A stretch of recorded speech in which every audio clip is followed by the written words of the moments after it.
Bismillahirrahmanirrahim. Assalamu alaikum. I am Sajad and you are watching my YouTube channel Farmer Inform.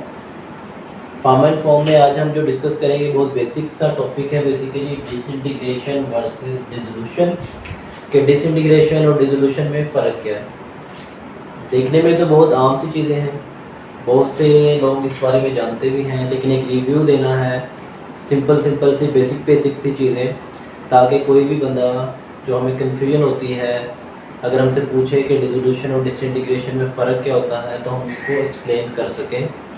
तो इसमें हम देखेंगे dissolution क्या होती है, डिसइंटीग्रेशन क्या होती है, दोनों में मेन डिफरेंस क्या होते हैं, टेस्टिंग कहाँ पे करते हैं, कौन से इक्विपमेंट्स यूज़ किए जाते हैं और कौन कौन से फैक्टर्स होते हैं जो हमारे डिसइंटीग्रेशन और डिसोल्यूशन को इफ़ेक्ट कर सकते हैं और इनका आपस में रिलेशन क्या होता है। तो स्टार्ट करते हैं डिसइंटीग्रेशन से। What is disintegration? तो डिसइंटीग्रेशन को अगर हम डिफ़ाइन करें तो डिसइंटीग्रेशन एक ऐसा प्रोसेस होता है, disintegration is the process in which our tablets और solid dosage forms breaks down into small fragments and these small fragments pass through the sieve number 10 और 2 ml। मीन के डिसइंटीग्रेशन यूजुअली हम ये basically solid doses form के लिए ही करते हैं। Disintegration का मतलब होता है ब्रेक डाउन होना, छोटे पार्टिकल्स में कन्वर्ट होना। कि हमारी जो डोजेज फॉर्म है, अगर एग्जांपल लें टैबलेट्स की, तो टैबलेट डिसइंटीग्रेशन का मतलब ये है कि हमारी टैबलेट जो है वो कन्वर्ट हो ग्रैन्यूल्स में और फिर हमारे ग्रैन्यूल्स कन्वर्ट हो पाउडर में और फिर वो पाउडर जो होता है वो डिज़ोल्व होता है और हमारी ड्रग को रिलीज़ करता है। तो इसी सेंस में डिसोल्यूशन और डिसइंटीग्रेशन में रिलेशन भी होता है, जिसको हम आगे जाके डिस्कस करेंगे। अभी यही देख रहे हैं डिसइंटीग्रेशन। तो डिसइंटीग्रेशन में हम जो अपरेटस यूज़ करते हैं वो बास्केट रैक असेंबली होती है। बास्केट रैक असेंबली में हम जब टैबलेट्स को ऐड करके अपना टेस्ट रन करते हैं तो बास्केट रैक असेंबली की लोअर साइड पे जो मैश लगी होती है वो 10 नंबर या 2 mm की होती है। तो हमारी जो टैबलेट्स है वो डिसइंटीग्रेट तब होती है with in time limits. Core tablets के अलग होती हैं, कोटेड के लिए अलग होता है टाइम, डिसइंटीग्रेट एफर्सेंट के अलग होता है, डिस्पर्सिबल के अलग होता है। इसको हम अलग से डिस्कस करेंगे, अभी हमने सिंपल इस टॉपिक में ही रहना है। तो जो टाइम स्पेसिफाइड होता है, हमारा फर्ज ये हम कोर टैबलेट ले रहे हैं तो नॉट मोर देन 15 मिनट होता है कि 15 मिनट से पहले हमारी टैबलेट डिसइंटीग्रेट होनी चाहिए।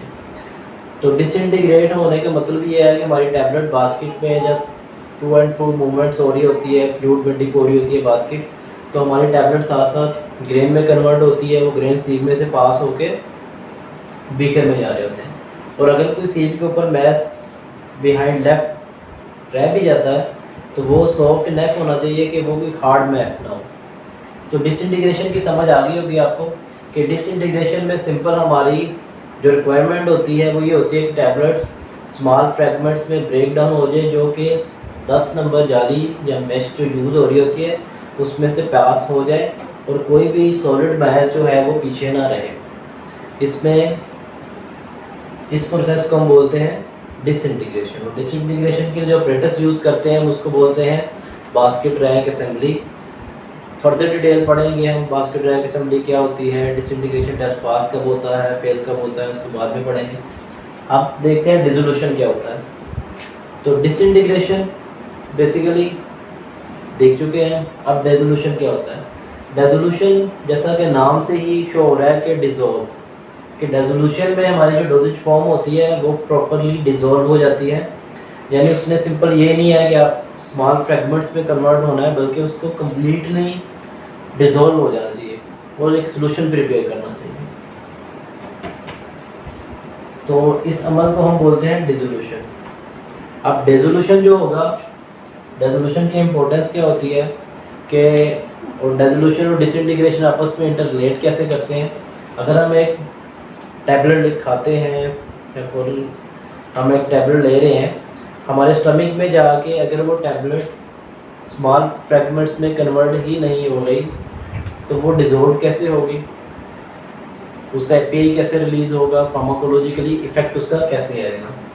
तो रेजोल्यूशन के लिए डिसइंटीग्रेशन अगर इनडायरेक्टली देखा जाए तो बहुत ज़रूरी और इम्पोर्टेंट होती है in case of solid doses form में, कि अंडरस्टूड सी बात है जब हमारी टैबलेट स्मॉल फ्रैगमेंट्स में कन्वर्ट होगी उसके बाद ही वो ड्रग को रिलीज़ करेगी और एक सोल्यूशन फॉर्म में कन्वर्ट हो जाएगी।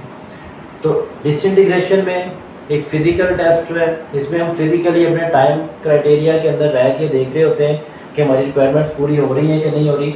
इसमें हम कोई एनालिसिस जो केमिकली हो या कोई टेस्टिंग हो ऐसे बेस पे हम कोई परफॉर्म नहीं कर रहे होते। रेजोल्यूशन जो होता है क्योंकि इसमें सोल्यूशन बन रहा होता है और हमने सोल्यूशन की कंसंट्रेशन भी चेक करनी होती है, मीन ऐसे भी चेक करना होता है ये देखने के लिए कि जो हमारी ड्रग रिलीज़ हो रही है वो कितने टाइम पीरियड के ऊपर कितनी ड्रग रिलीज़ हो रही है और उसकी हमारा जो इफेक्ट आएगा बायो अवेलेबिलिटी पे उसको हमने देखना होता है। तो रेजोल्यूशन जो है ये केमिकल टेस्ट होता है क्योंकि इसमें हम डिफरेंट इंटरवल्स के ऊपर रेजोल्यूशन का जो सोल्यूशन होता है उसमें से सैंपल लेके HPLC पे UV पे जो भी रिक्वायरमेंट्स होती हैं आजकल वैसे HPLC पे ही उसके सैंपल्स को हम रन करते हैं और उसकी हम चेक कर रहे होते हैं कि हमारे पास उसका ऐसे क्या आ रहा है या कितनी हमारी ड्रग रिलीज़ हो गई है 3 घंटे बाद, 5 घंटे बाद, 7 घंटे बाद, वो रिक्वायरमेंट के अकॉर्डिंग। तो मेन चीज़ समझ आ गई होगी आपको, डिसइंटीग्रेशन की डेफिनेशन क्या होगी, रेजोल्यूशन की डेफिनेशन क्या है और फिजिकल और केमिकल का। अब अगर हम इसी चीज़ को टेबल फॉर्म में देखें तो डिसइंटीग्रेशन एक फिजिकल टेस्ट होता है, रेजोल्यूशन जो है वो एक केमिकल टेस्ट होता है।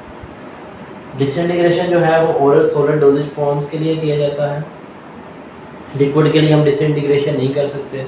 पेरेंटल्स यानी जो लिक्विड फॉर्म में होती है इमल्शन सस्पेंशन हम उनका डिसइंटीग्रेशन टेस्ट नहीं कर सकते। ओरल सॉलिड डोजेज फॉर्म के लिए अब डिसइंटीग्रेशन ओनली हो गया OSD के लिए, रेजोल्यूशन OSD के लिए भी किया जाता है, लिक्विड प्रिपरेशंस के लिए भी किया जाता है, गैसेस के लिए भी किया जाता है। जो हमारा डिसइंटीग्रेशन टेस्ट होता है ये इन विट्रो होता है, हम आउट ऑफ द बॉडी ही उसको परफॉर्म कर रहे होते हैं। रेजोल्यूशन हम इन विट्रो परफॉर्म करते हैं, लेकिन in the sense in vivo mean कि जब हमारी बॉडी के अंदर ड्रग डिजोल्व हो रही होती है तो ये जो टेस्ट होता है जो हमारा ब्लड प्लाज्मा लेवल कंसंट्रेशन होती है वो इससे हम उसको देख सकते हैं। इन विवो टेस्टिंग मीन के हमारी ब्लड के अंदर उसकी कंसंट्रेशन ड्रग की कितनी है। अब डिसइंटीग्रेशन में हमारी dosages form simple break down into small fragments हो रही होती है और जो रेजोल्यूशन होता है उसमें हमारी जो डोजेज फॉर्म होती है वो एक सॉल्यूशन बना रही होती है।